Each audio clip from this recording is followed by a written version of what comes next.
Hi, I'm Andrew Armstrong and welcome to the back office. Today I'm looking at the Sharp x68000, released in 1987 at a time when Sega was still pushing the Master System. This computing powerhouse from Sharp had the power to bring the arcade experience into the lounges of the traditional, albeit wealthy, Japanese family. They typically boasted a 10 MHz Motorola 68000 CPU with 1 or 2 MB of RAM, an array of custom chips and enough buses and interconnectivity to rival that of most PCs and home micros at the time. Its Western cousins, released 2 years earlier, the Atari ST and the Amiga, are its closest counterparts. However, the lack of custom arcade chipsets really show how much progressed in those intervening years. Later models featured upgrades such as faster clocked Motorola 68030 CPUs with 4 MB RAM, somewhat mirroring the similar advances in the Apple Macintosh line. I acquired mine through someone you may be familiar with, Mr. Gary Pinkett, via a Cold War style technology exchange. I was eager to do so as my brother, on one of his visits to Japan, brought me back some of my favourite titles and I had no hardware to try them on. This version is a Pro unit, that is, one meant for professionals like myself who take their gaming seriously. The main difference in these over some of the other models is the desktop form factor and the internal expansion capability. In most other areas they are pretty much the same as their consumer oriented brothers and sisters, especially in the areas of playing games. I have no keyboard or mouse, though I am assured I should not need these. However, there is one stumbling block, and that is of power. The x68000 requires standard Japanese power, which is 100 volts 60 Hz main source. Clearly an issue in 240 volts 50 Hz Great Britain. No problem though, as I have a solution. I've been told that the PSUs were never a strong point in the design of these machines, and a machine of this era would already be sporting a power supply that would be on its last legs. In true back office style, I intend to fit something a little bit more modern into this unit and bring it up to spec for another 30 years of use. Let's go over to the bench and get to work. Okay, enough nattering, it's time to get to work. And oh my god, I tell you what, these things are massively heavy, and I'm going to have to zoom right out, and even then you're only going to see the edges. They are impossibly heavy. Now don't worry, I'm going to just undo some screws real quick. I'm just going to show you roughly where they are, because if you've got one of these you'll be able to find them. So, oh, me magnets! Basically you've got 2 screws on each side, and then on the back, which I can show you, there's a number of these black screws there. So I'm just going to unscrew those and we'll have a look under the hood where all the interesting parts lay. That should be the last screw, and I'm just going to bag them up because these are expensive, irreplaceable Japanese screws and we don't want to lose those. So, see if we got them all. Catch 'em, gotta catch 'em all, gotta catch 'em all. Pokemon! So if you've got a PC from back in the day, it's very similar in construction and very similar in how the whole lid came off, so that's cool. But that's kind of where the similarity ends, because this whole weird backplane thing in here does look quite different. So I'm going to push it right up to the edge of my desk, clear out all my crap, and there we go. This is the part we're going to be interested in, because clearly this is where the power wire comes in, so I'm guessing that's the old power supply. Look at this construction. It's got these strengthening pieces that are kind of holding the sides in, but also serving to hold the disk drives in. And I guess this is the expansion bay cover, and this is the power supply. So let's wallop those out too. Again, big hefty screws. There's some heft to this machine. That's why it's so heavy. All of these fixtures and these metal parts are really heavy. Traditionally in a sort of ye old computer, back in the day, an ATX PC for example, they'd be built this heavy. But anything that was sort of built, you know, late 90s, 2000s were never made like this. They were more filled with finger cutting metal. If you just put your hand inside the bloody machine, you'd be savage to death. So my main idea, just to let you know again, is to figure out a way of getting an ATX power supply, that's one of these little dinky ones, into this. Because of course it's got all the right specs. So let's unplug this one. So I can see a motherboard connector down there. Pop that out. I mean, most of the work we're going to be doing is on the actual power supply and not the computer. So we'll be able to take this, get it onto the back office board, and then start hacking around inside. Really got to lean in here. Come on, unclip your bugger.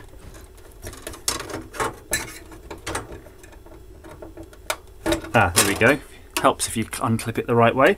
So these ones look like standard Molex ones on the drives. Fortunately, they are. And I've lost my tweezers, by the way. So if you look back at any of my electronic videos, I've been using the same tweezers for about 10 years. Every single electronic project I've done over the last 10 years has used that one pair of tweezers, and now they're gone. I'm lost without them. I had to construct a whole load of surface mount boards the other day with just, oh, where the heck are they? Just these crap ones that you get in a set. So I filed them down to a point, and even then they're just terrible. So terrible. So disappointed. I'm just going to bend this a little bit. I can see there's a bit more work probably to get these out, but there's a wire here just caught in the edge. You can just see it just about fits through the edge of the chassis. So power supply is out. Just go dump this down out the way. So that's a lovely looking power supply. But you can tell, because it's got the standard Molex stuff, you know that there's the standard voltages, and I have already checked it out. It's very much like a very early ATX spec type power supply. So you've got your plus and minus 12 volts, and you've got a 5 volt standby voltage, because it's got a soft on off. A soft on off. A soft. And we're going to use that because we're going to need to make that interface to the ATX power supply. But the problem is the signal you get from the Sharp is the inverse. So it's sending a high when you want a low and sending a low when you want a high. So I'm going to go on the old CAD, design something so that you can 3D print your circuit at home. Or realistically, I'm just going to get a bit of breadboard probably. I'm going to design it, but I'm probably just going to get a bit of breadboard and just make it work. I'm too impatient. I want to finish me videos. I don't want to sit around waiting for circuits to come to me. Especially circuit that I imagine will only need 4 or 5 parts. Right. So, ooh, hang on. Smells so 80s. Look at that. That's gorgeous. Now, I don't know if this is a destroyed power supply or not, so I think I should be at least reasonably sympathetic to the power supply in case somebody wants these innards. But I don't know, the capacitors don't look particularly bulgy or anything like that. They look like quite repairable really. So if you've got one of these machines with a blown up power supply, I reckon you could have a pretty damn good go just getting them working. I mean, there's not much in there. Just taking off these heat sinks. It's got these nice heat sinks there. Oh, long. Those definitely look worth keeping, don't they, for something in the future. Let's not bin them. And let's have a little bit of a closer look as we get in here. Yeah, 2 more. Nice. So it's not bad actually. Power supply, they left a lot of room for it to breathe, didn't they? If you look at some of the power supplies in machines of the era, they were really sort of jammed in and subject to getting a little bit hot under the collar. But there we go. Oh, 1 more, 2 more. Crikey, it's filled with these things. Have a quick look while we're doing this. Who made this thing? UADP. Don't see a manufacturer. Is UADP a manufacturer? Did Sharp make them themselves? I mean, Sharp back in the day were making everything, so they may well have made that. It's a bit odd really, because we only had them in the UK. I remember them as sort of buying telly, a Sharp telly. I had a Sharp telly till quite recently. I say quite recently, probably about a decade ago, but that was probably my last CRT telly was a Sharp. But then you had players, Sharp, JVC, names you will have remembered from your childhood don't exist anymore. Right, I've a nasty feeling I'm going to have to just undo every single screw on this bloody thing. It's a quite interesting case as well. It's like, basically, it's a case but not a case. By the time you take it apart, it'll just be 2 L-shaped pieces of metal or something. They did not want this going anywhere at all. So there's even adjustment in there. Look, little adjuster. A couple of voltage adjusters. So I'm pretty sure I say it's the plus and minus 12 volts and 5 volt rails and a permanent 5. So count the coils, count the transformers. Looks like you've got 3 transformers, 2 inductors. Yeah, we're there. Take the fan out. Power off. Mains. It's got like a nice little mainsy thing, and let's have a look how this is wired in. So it's just wired in parallel. So your monitor wasn't turned on and off with this, it was just powered through it. I don't know if maybe we'll see if we can preserve a functionality like that. So very gently, very gently. So that's your board. And if you're doing this at home, what I advise, get your phone out and take, just in case you need it, take some photographs of that sort of thing. You know, take some close-ups, because you're going to want to know how all those wires went back in if you just happen to, you know, be servicing this and you're going to pop it back in. Some heat pads there, we'll take those off. And I'm just going to pull out all these wires. And you're going to say, well, but what about the voltages? Don't you know what the voltages are? How do you know? Well, I've gone online and actually checked. You can get the pinouts for this, so you just work it back from the other end. Let's see if it's even possible. No, it's not possible. They're not actually connectors you can get off. They're soldered in crimps. So what I'll do is I'm just going to get my favourite side cutters at the moment, and I'm just going to cut them quite closely, but not all the way. I'm going to leave a little bit of colour on there, because just in case I might sell this board, I think I would appreciate it if I was buying this board to see just a little bit of the lead, so I could see what colour was going where. And they'd say, Andrew, God bless you, son. Don't know why they speak like that, or why they're particularly religious, but they will just say that. And then they'll shimmy up their chimney, and they'll be very happy with the end result. So coming on eBay anytime soon will be this lovely PCB with the Japanese connector. And look, that's how it goes. If you've never seen one, look, blade terminals, done. Right, next step. I'm going to pull the old wires out, just to get them out of the way. So you've got the old harness out of the way, and we know we might need to extend this, but that's no problem, because the new harness is well long. So you've got 2 options in a way, really. You could just put an adapter onto here and plug that in, but you're going to have a lot of wire in the case. I'm probably going to end up just chopping this off, but look at this beauty. So many Molexes. In fact, we could decide whether we'll just keep these. To be honest, I don't see any point of not keeping them, and would give us loads of extra Molexes for future use. That's actually a bloody good idea. Well done, Andrew. So this is the only part we're really going to worry about, which is the bit which is the main gubbins. Right. So that's the power supply. Oh, so close. It almost just fits straight in. Can you imagine if it did? What wondrous times we would have.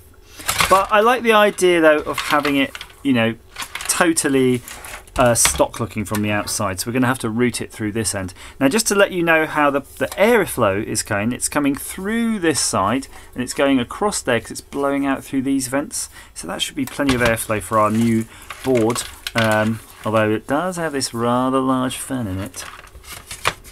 Let's hope it's not overworked, and that'll be enough. If you're doing this at home, of course, be very cautious, because there's a massive difference in those fans. But I really don't think we're going to be maxing it out. I've seen, oops, don't want, that's the fan.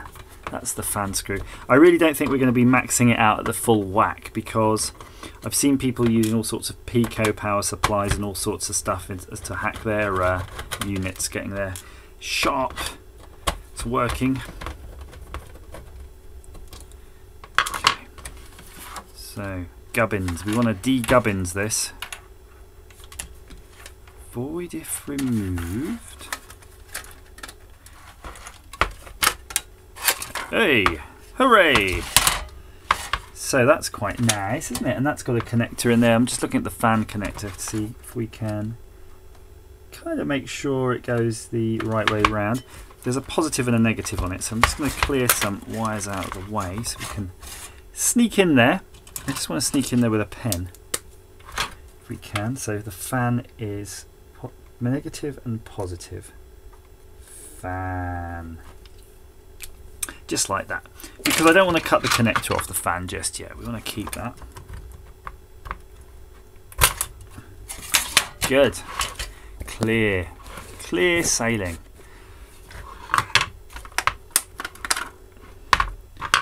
Actually, it's quite similar in construction, really, isn't it?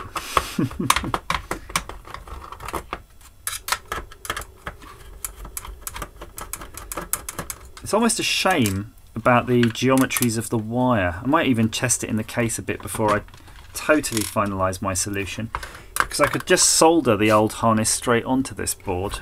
It just depends whether or not it will be manipulatable into the right corner of the case, otherwise those wires are not going to be long enough. It's not really a problem. I've got plenty of heat shrink and plenty of patience. Let's see, we've got 1, 2, 3, 4, 5, 6, 7. It's only 8 wires. The original harness is only 8 wires. We're definitely not going to use all the wires on here. It does give us the chance to explore the wires a little bit. Yeah, I think we're going to have to desolder something. Turn the old soldering iron on. Ouch. We don't really want to damage this. Blood! Right. Someone cut themselves in the factory. Get that earth strap. So you're going to want to have that bonding strap fitted back again when you're done with all of this. I think we're almost there, really. Might retrieve this bit of plastic too. That could be quite useful. It's to electrically isolate the board from the housing. And I'm assuming we're going to have to drill out some holes and do something so this sits nice and sound. It's very interesting though. I've just noticed there's a heat sink here and one of the tangs is bent over and it's actually drilled out. And you can see there all of the regulators. So there's 1, 2, 3, 4, 5, 6 regulators, pretty much similar to the other board. 1, 2, 3 power supplies. How many chokes have we got? We've got 1, 2, 3 on there. 1, 2, 3, 4 chokes, and I can count on the other one. 1, 2, 3, 4 chokes. Nothing changes, does it really? Nothing changes. Still essentially the same kind of design, just a few years apart. Get in there.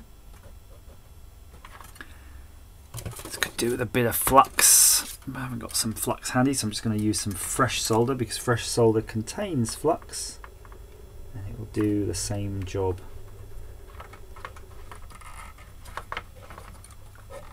Oh, someone earned their money the day they soldered this on. They even poked it through the little hole as well.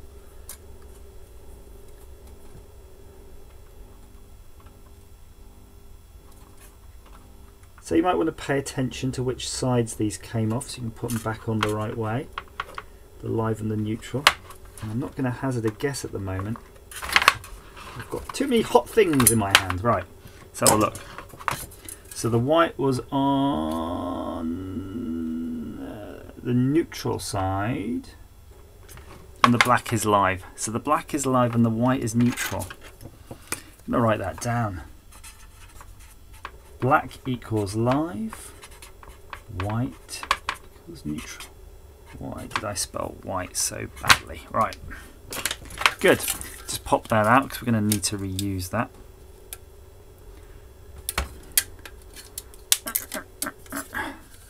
Ten minutes later.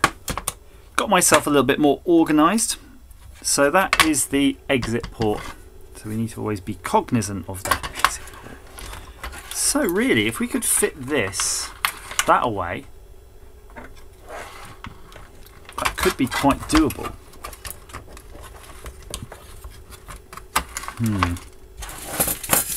I will have to check these lengths though somewhat. So I suspect though what I'll do is I'll probably still cut these and I'll extend them, but I'm just going to keep everything inboard so there's no joins.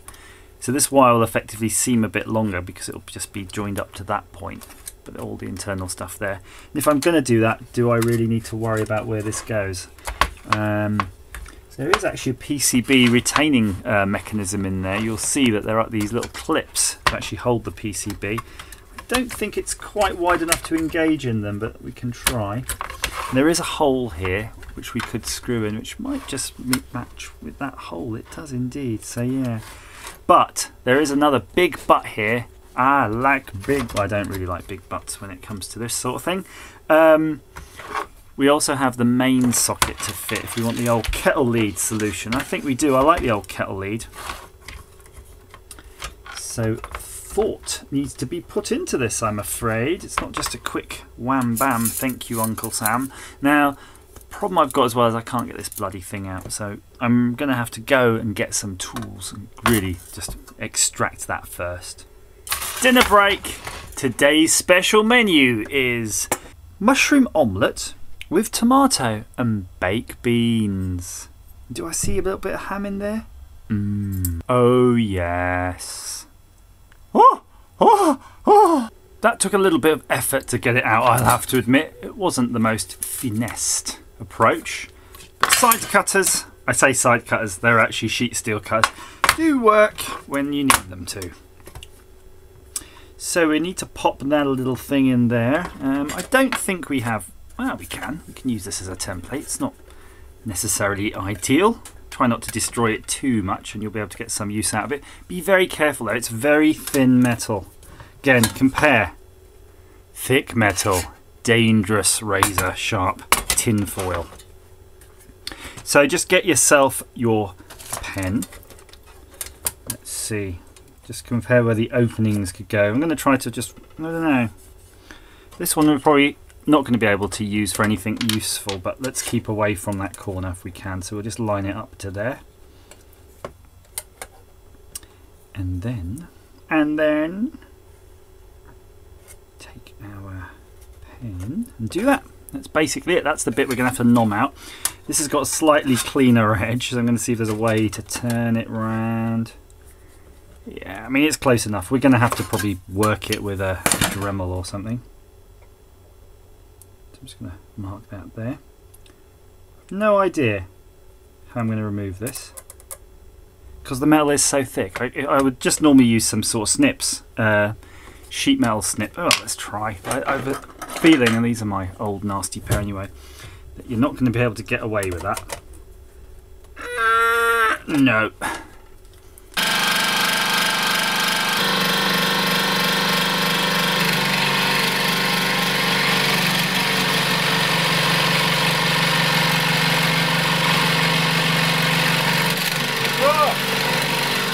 That was bloody harrowing, I can tell you.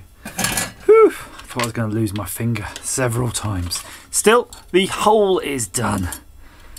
And I'll just give it a little bit of gentle filing. I haven't actually... Oh, there we go. I didn't fit it though because I didn't think I'd be able to remove it again. So that's it now.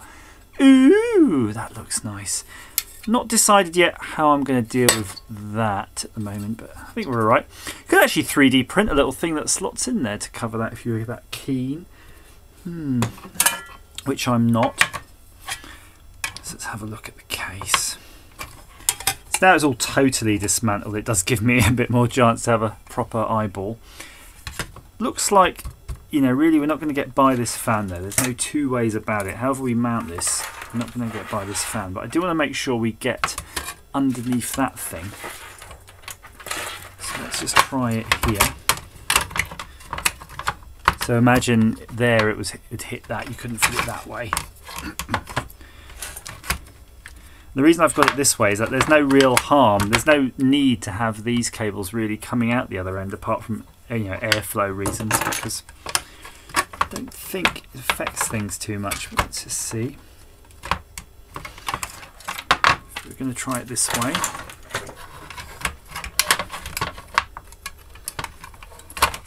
Fiddly now, it's all coming apart, and it looks like, yeah, we could just about fit under there with our mains thing. So I'm going to take this away now and have a little look, play around with it and see what fits, and then we'll see how we're going to screw this down.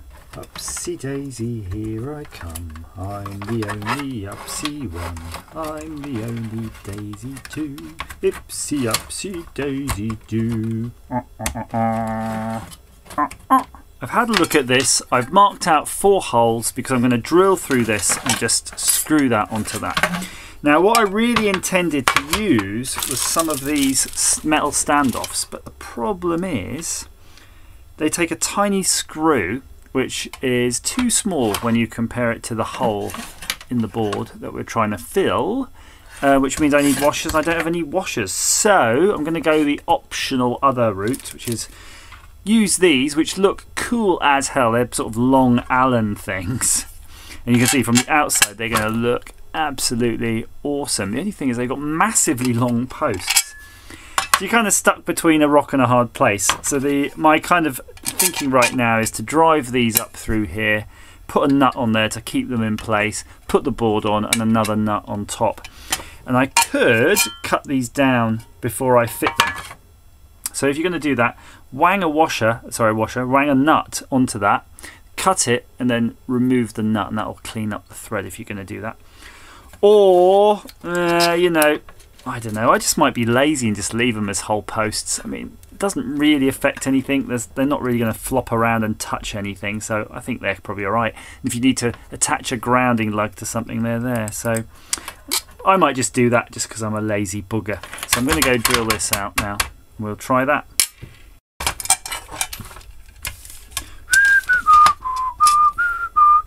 Danger mouse! Danger mouse! Danger mouse! Do, do, do, do, do, do, do, do. Got me owls. Bloody nylock nuts. They bloody drive you nuts, don't they? What is the worst kind of locking nut in existence? It's got to be the nylock.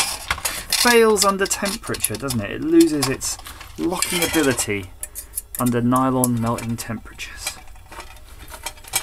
Okay, let's do this. Wang it on, wang it on. These are really cool. You know, these are definitely sort of flat, pie-headed kind of Allen things. I bought some a while back, and instead of having a machine screw on them, like these, or a, whatever you want to call it, yeah, a machine screw, it actually had a wood screw.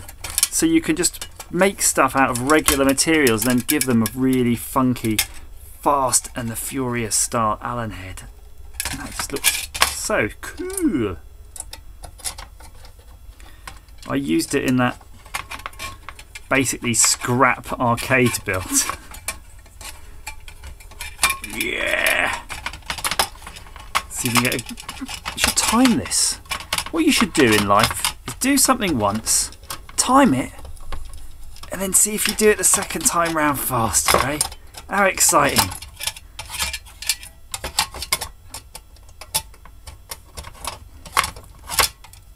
Ooh, yeah. Now what are the chances when all these are in that everything will align? I was toying with the idea of putting this on the bench drill, but I thought nah, and then I just did it with a hand drill. And the drill bit was scooching around all over the place. I don't know if you've ever seen that when the drill bit just doesn't want to settle down on the little marked hole. I didn't even get out a punch. That's just how I roll. And there are some amazing YouTube channels, I don't know if you've seen them, where they're doing these really like precision machining. They're putting all the bluing on everything and then just drawing it out and then using very fine tools, you know, like a surgeon's tool or watchmaker's tools to mark it all out, and then use a little milling machine that they bloody hand spin, you know, and the milling machine was probably something they had to make as well as part of their training program as a journeyman. And if they watched me doing this, they would absolutely start crying. I can promise you, they would just be, oh no, he's so vulgar, look at how rude he is with his materials. I say what? Right, enough of that. Let's hope. How is this all going to go down? That goes there. That goes. Get on there. Looks like it wants to go on. It's it's going to be a tight squeeze in some places. I will admit that. There was a slight alignment issues. And these pins aren't the most compliant once they've been bolted to the board. So if I basically loosen those nuts to give them a little bit more compliance, they would work. But let's see. I think we can go for it as is. Yeah, look. I'm going to regret this, but I'm going to try to push it all the way down. I say regret it because it won't want to come back up again. That's going to work. Put it that way. I can tell already that's going to work. You can see how they're going there. So maybe I should just file these out a little bit. Ooh, or maybe they're filing themselves. Nope. Nope. Nope. That one said nope. Nope. Nope. Nope. Nope. I'm going to get a Dremel and Dremel out those holes a little bit on this. But that's my strategy. But before that, I've got the old soldering iron. I've just turned it on. I'm going to get some heat into it. Let's see if we can get this bloody thing back out. Come on, you. You're not staying here all night. Look at that. It just doesn't want to go. Come on. There we go. Now, something interesting about PC power supplies, you'll always notice that there's loads of different thicknesses of wire and all of that stuff, and it looks ever so complicated, doesn't it? It's like the most complex thing you've ever seen in your entire life.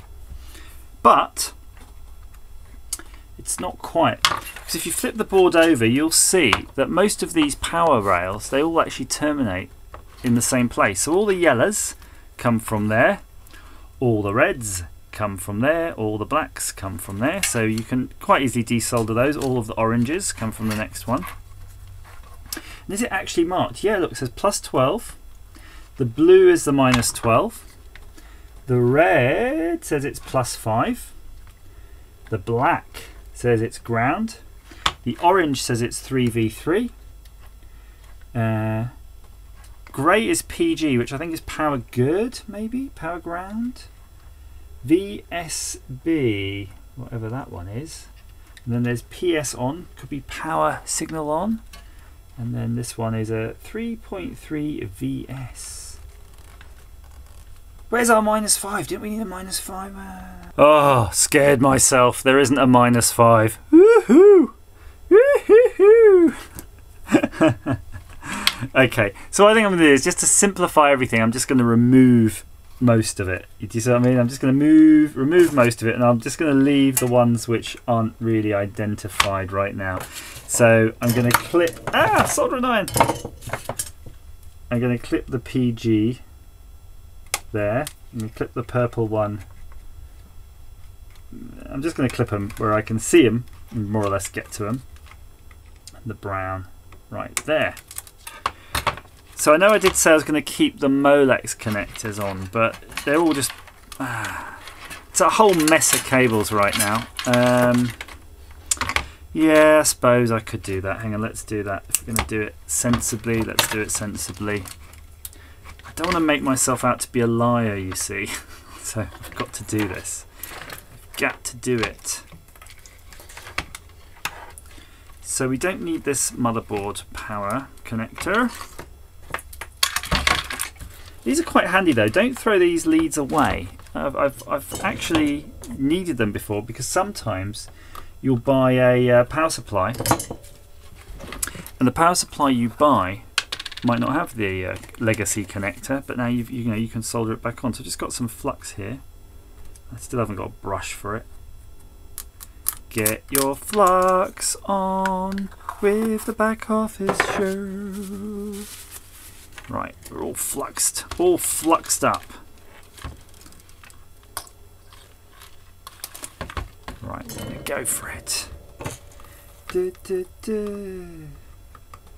Oh, so, my soldering iron's only on 290 degrees. If you're doing this at home, make sure your iron is at the maximum most temperature you can get it to. And if you want to increase your surface area a little bit, get a blob of solder on the end, like so.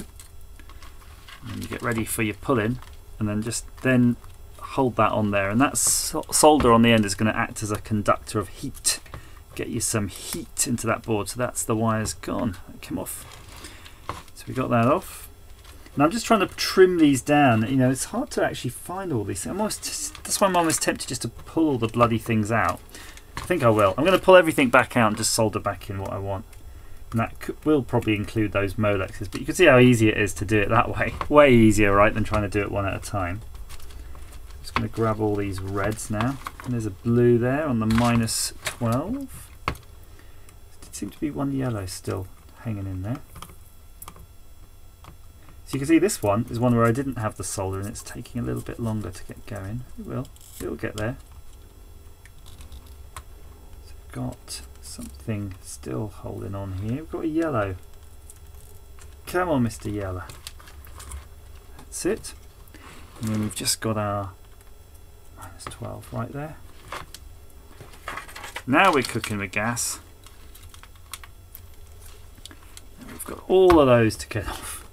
It's a whole load of those. And just to show you that trick again, got the old solder here.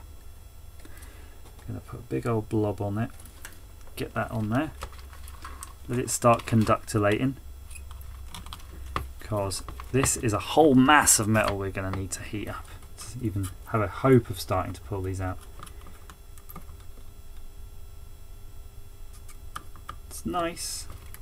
In fact, if I can get some of the more outliers. You almost can't see what wires you're pulling on at this point. Come on. Okay. So I'm just basically grasping what I can and pulling. And they're just, eventually, some of them are coming. Even the actual insulation on a lot of these is starting to soften. They've been under so much heat. Come on now. You're almost there, boys. And ladies, of course. There could be lady wires among them. Ow! Ah! Touching something hot. Okay, almost there. Got the orange. The world's famous orange. And we have that PS on that we were going to cut. Woohoo! More tea, Gromit. It's our original harness. Let's see, we've got 2 Molexes and an old ye olde tape drive thing. So that could easily be replaced, couldn't it? I almost wish I had one of these. We could just make that. I'm just double checking these. I mean, those look good. I know they're missing this additional ground, but I don't think there's any harm having those. And then let's just check the old floppy. Oh, it's a 3-pin as well. Confusing. Basically cut some off-cut wires to make the extension pieces, and I have got the wiring diagram between the two. But remember, we are going to have to make an extra bit of circuitry because this is not going to play ball immediately. We could probably get it to work with an external switch, but if we want it to work properly and logically, again, we're going to have to play with that power on signal. Pretty sure that the sharp is inverted. Took me a few minutes to do that. I couldn't get through the holes on the top, so I'll show you what I did. I actually just soldered it on the back. Woohoo! These are nice big pads, and if you take your time, I think you'll get them nice and flat. And judging from that, by the time I add my washers, and of course I will use that little bit of lipstick paper on there, we're going to be good. There's no shorts. There's going to be no shorts going on there, and you can always put a piece of capped on tape or vinyl insulation tape, whatever.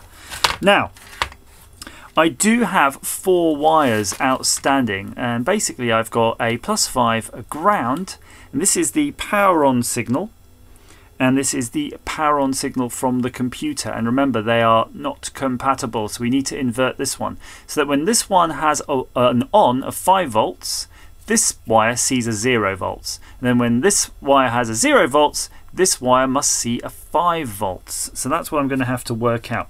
And if you recall though, there is also a constant 5 volt power that's going to the connector, and I suspect this 5 volts that I've hooked up here is actually wrong. I do need to hook it up to that purple wire, effectively where this purple wire is coming from for the permanent 5 volts to power my little inverter circuit that's going to go in here. So I'm going to clear the decks and we're going to start working on the little inverter circuit. Okay, there's lots of ways of doing an inverter. However, we're going to do it the way where you actually make the thing using 2 NPN transistors. So the traditional way, oh no, am I running out? Maybe we shouldn't be using this type of pen. I tell you what, it's going all wrong right now. Putting wrong, what? My word, I tell you what, I literally have been going through pens today. Every single pen I've grabbed has just not worked. It's like Pentageddon. Right, so you've got an NPN transistor and it is around in a way that you're not normally seeing it. Okay, so there's your NPN that way.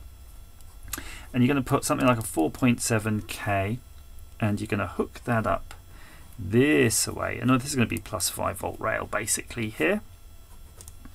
And then over on this side, on the base, you have another NPN transistor like so coming down. And that's going to ground. And then you will have a 1K here. So that's your 5 volt rail there. You've got a ground rail there. And then basically, this is your output. Now you can imagine there's another, if you want to pretend, this is sort of transistor logic, right?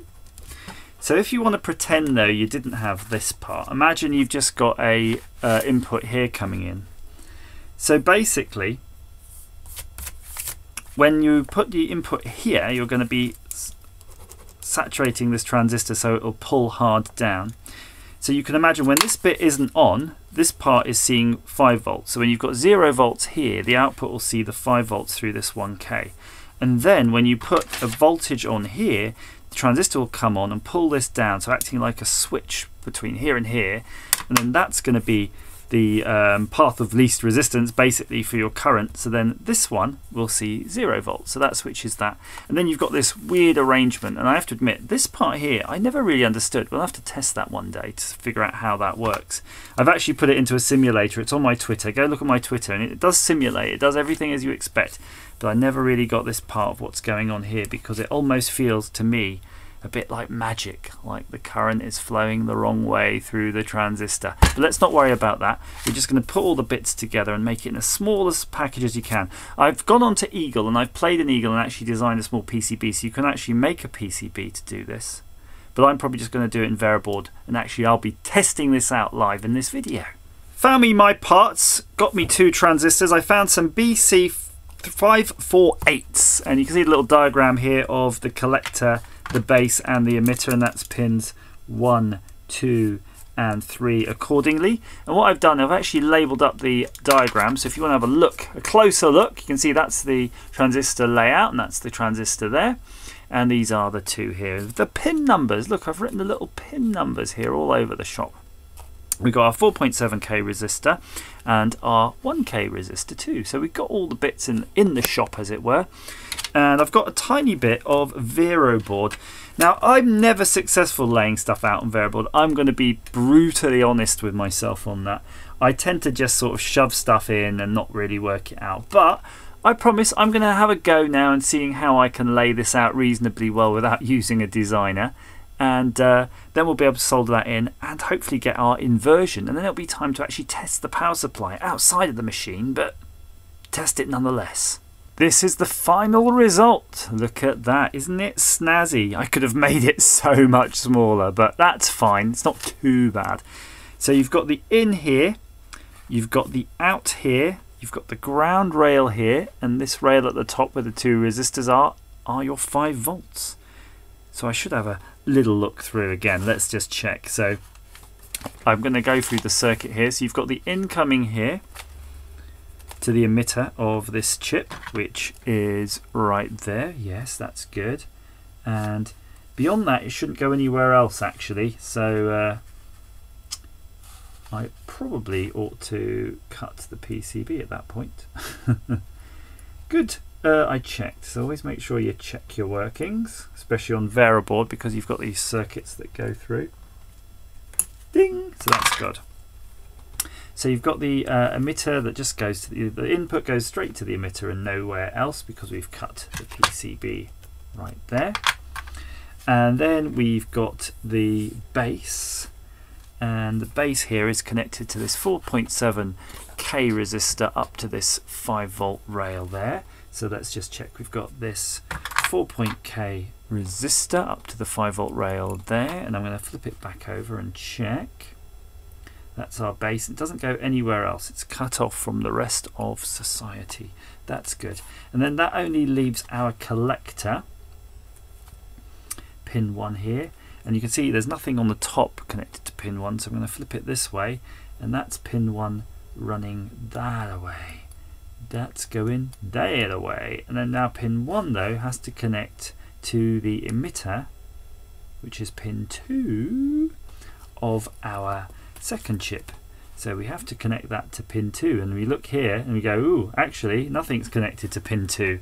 So then what we do is get your little bit of wire, bend that through,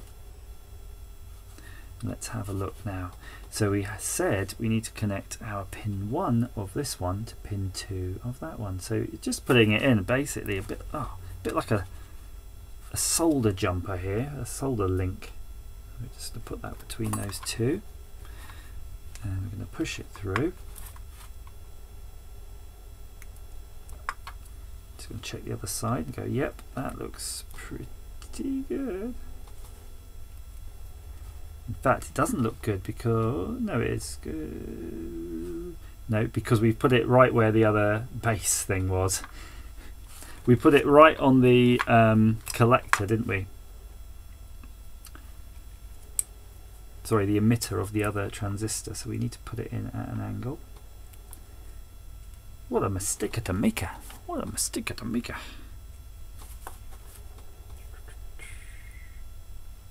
You can see it's pretty easy to work with, isn't it, this stuff? You just got to make sure you don't make any boo-boos.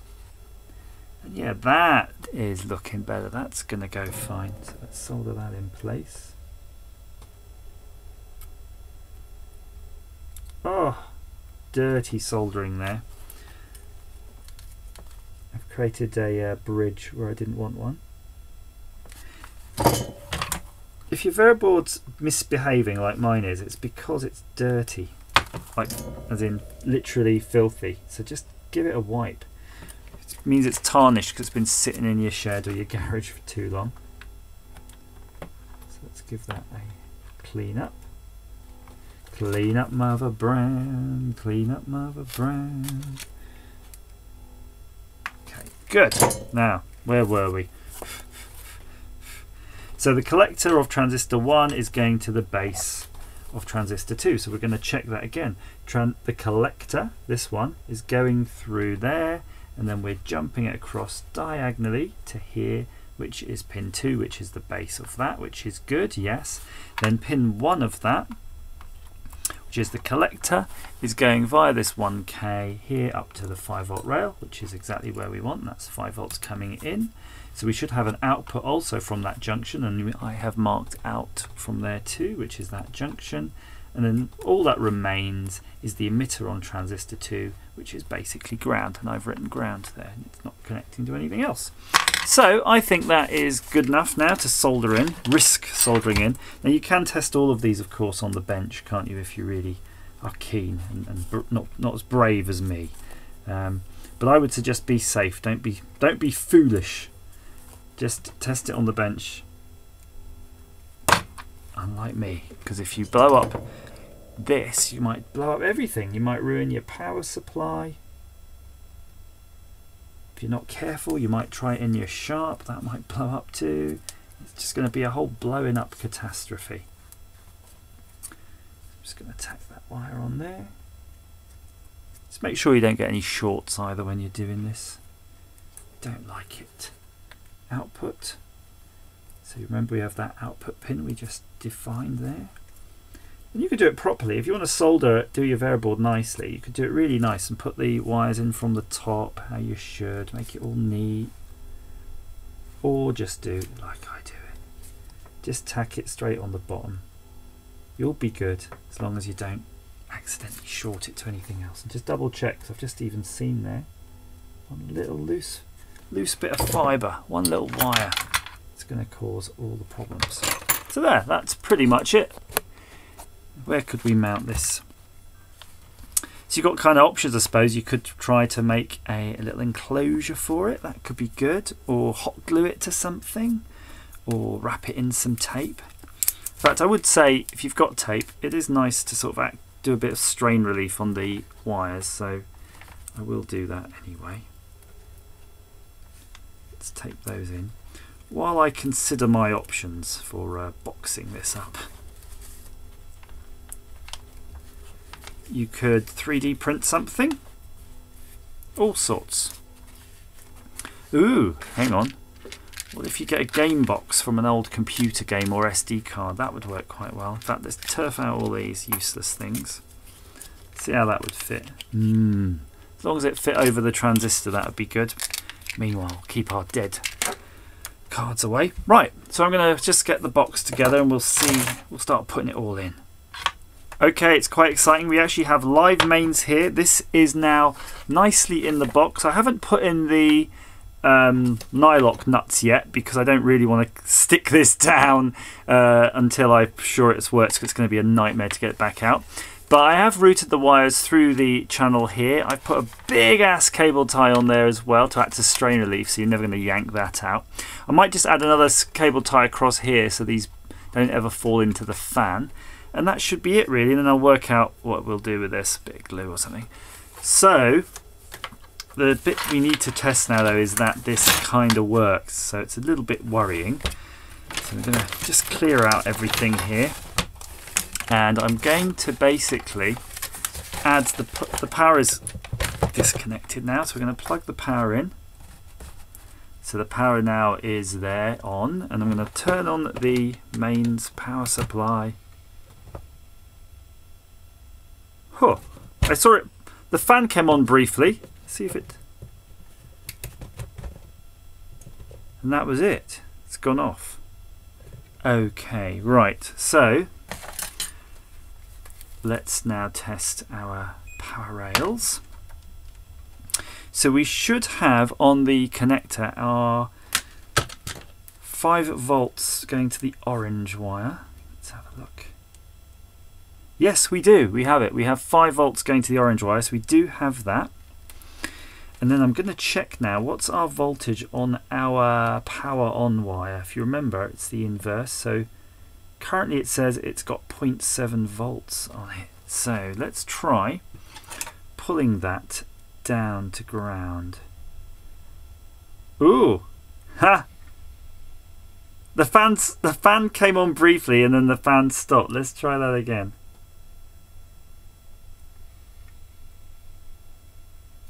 It came on when I let go. Can you hear it running? Of course you can.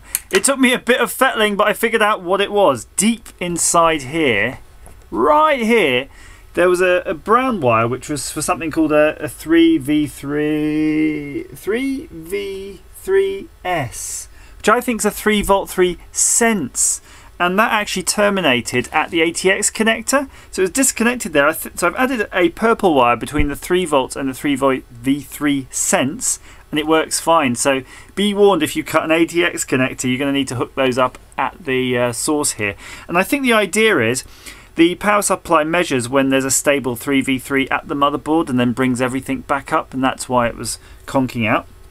So you can see it's running now, and that's because this transistor circuit is naturally floating. It's naturally floaty-like. So I'm going to just put a wire into the power on. So you'll see now, normally on these PC motherboards, is that when you short to ground, which I've just done there, it comes on. But you might just have heard that it actually goes off in our case. And it comes on when it's actually floating high, like here. You can see it's floating on 5v5. So yeah, that's pretty cool, isn't it? Now I don't know whether or not once it's connected in the sharp if it needs like a stronger pull down or something, but that's definitely inverting, so it's basically working. So I can actually just start to put all the screws in and decide what I'm going to do with this bad boy. A little bit of PCB here. maybe just hot glue it somewhere. I'll figure something out. But it's late, so I'm going to do that in the morning. So far, looking pretty bloody good. Ooh, just one last thing before I go to bed. Yeah! Mega heat shrink! Perfect!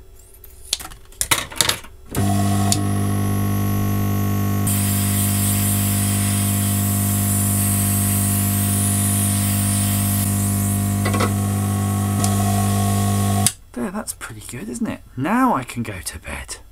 All screwed in, ready to assemble. I've stuck down our doodad with some 3M tape. I've put another cable tie there to stop those wires getting sucked into the fan.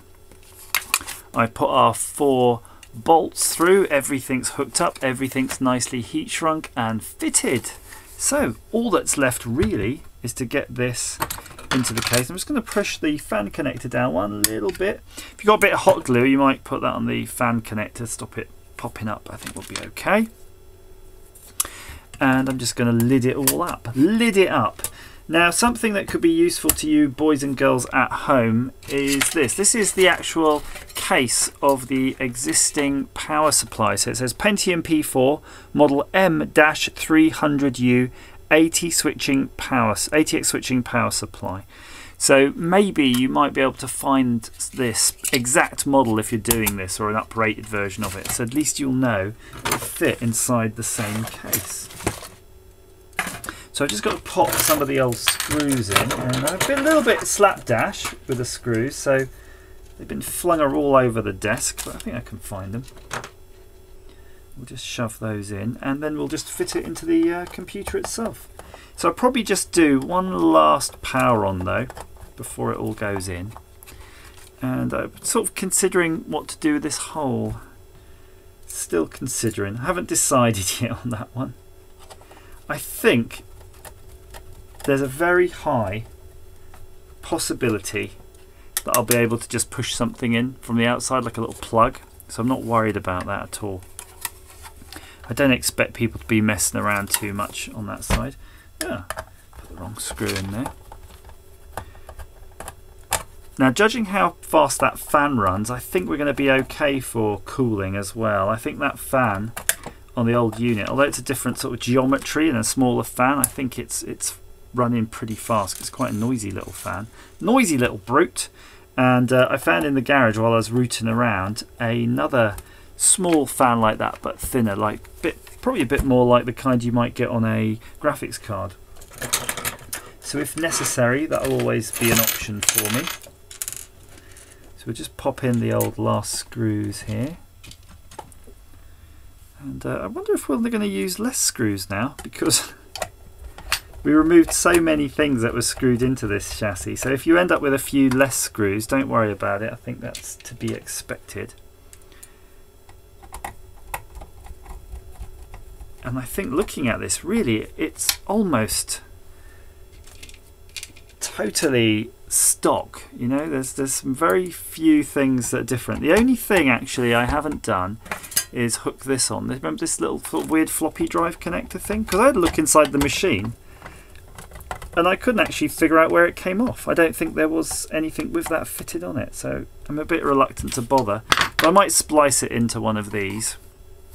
So let's check that. Just one more screw. Let's look of it. Up there.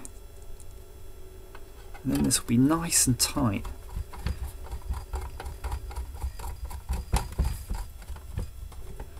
And it's always worth one last check. Make sure all the screws are in there. All the expected holes are blocked.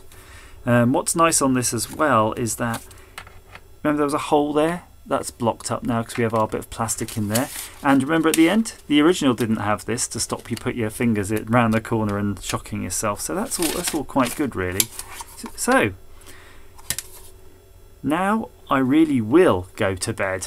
And then I can clear the desk in the morning and we'll try this out. Hello, it's the next day and you can see I've set it all up, got the base unit plugged in, turned on, and actually look, the red LED is on. Ooh. I've got my Monster joysticks plugged in via a Monster joysticks adapter, and I've got my retro style Dell monitor. In fact, let's knock off these lights, give a bit more contrast, and we'll turn it on. I mean, to be honest with you, the fact it's sort of come on is pretty much revealing, and putting it all together was child's play really. There was no effort, but we'll just pop that on there. And I'm sitting on the floor because this is the only bit of floor space available where I can set up something that can take this brute, because we're not used to having these big full-size cases anymore. So I'm guessing this means please insert some software. So we've got a selection here, and I'll just show you. We've got TwinBee, we've got Final Fight, and actually I want to show you this Final Fight because look at this. Capcom floppy disks, craziness. We've got Strider, and we've got Afterburner. Although, copyright Sega, Dempa Micomsoft, so I don't know who actually made that one. But let's do the old TwinBee because that's one of my classic games. Now I remember this, I played this on the Japanese Nintendo Famicom. That was the version I grew up with, and that would have been around the same time, ironically, as this. So let's see what the difference is like. Pop that in.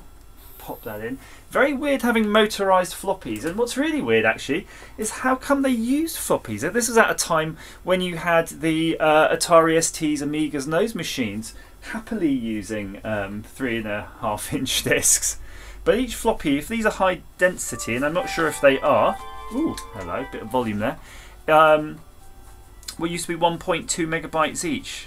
Not sure how you can tell looking at the disc. Can you remember how you identify an HD? I thought it was to do with notches cut in, but don't know. So you tell me, guys. So now we're loading up, and again, if you put the two discs in, it loads them both. So that's kind of handy. I wonder if that's why they had two drives on these things. And on the back, you can actually even add additional floppies from extra floppy goodness. So a bit like an old BBC micro or some micros of the day, you have the speaker built in here. It will be possible, of course, to get things like these sound bars working with the right stuff. But look at the graphics. Look at that. I'm going to zoom in so you guys can really appreciate that. So we're going to have a play. Again, everything's joystick on this one, which is convenient because a lot of titles, I mean, seem to need the keyboard, like, you know, hit space to continue. They're very much like a PC back in the day. So if you remember, you used to have to set up EMM386 and HighMem.sys and AutoExit.bat. You kind of get the same problems on these. So some, if you're lucky, will boot straight to joystick, no keyboard needed, but I will need a keyboard, and that is going to be annoying. But look at the graphics. I mean, this blows my mind. As I said, I played TwinBee as a child on the NES and stuff like that, and it's just crazy different, isn't it? You can't even compare. I mean, this stuff is just amazing, and it's got this really interesting bell dynamic. I don't know if you like these sort of bell things, but playing this with the Monster joysticks actually makes sense. I did tweet today to Monster joysticks just to say, basically, this is the first time it actually makes sense, really, to use this joystick on something, because I was using it on sort of 8-bit systems and 16-bit things like Ataris and Amigas and stuff, and you just don't get the value out of it until you play the Sharp x68000, where you're actually getting a real arcade experience. So maybe if you had a Jammer Supergun or something as well, you'd get that, the benefit of actually having the Sanwa or Sanwa style buttons and joystick. I'll have to check actually. I think these are Sanwa, made with genuine Sanwa parts. Experience, because you do not get that fluid feeling and gameplay in the home systems, really. But listen to the sound. I mean, it's absolutely stonkers. I read somewhere, you know, because you get MIDI interfaces and things to improve the sound on these, but the sound is great. It's just phenomenal, and the fact that it's coming off floppies, brilliant. So I hope that's been an interesting experience for you. I mean, the whole fact that we've got this thing working is fantastic, but even more fantastic is actually being able to make a modern day PSU fit and make our own electronics. So we made our own NOT gate, transistor logic, TTL circuit to do that, and it just worked pretty much first time. It's brilliant. So if you have one of these, I urge you to really look into doing this upgrade if you're using a big AC power brick. because at some point those capacitors in your Japanese power supply are going to pop if you haven't already recapped it. And as we saw, there's an awful lot of capacitors in there, so it's kind of like, well, it's nice to have original hardware, but really, why bother? I think most people, even in the resale market, will be more happier that you've actually had a properly upgraded power supply to modern standards. That's where I sort of draw the line on my retro restorations. I don't mind not having original dodgy power supplies. I don't think the power supply defines the system. So please like, share and subscribe if you think this video is worth doing. But I would like you to subscribe if you want to stay in touch with me and keep track of all the other future videos on this sort of subject. I do make a lot of random videos. I do apologise for that. It's a varied channel. But every now and then there's a gem in there. And if you want to be alerted by that, hit that bell button. So onward to the Patreon wall.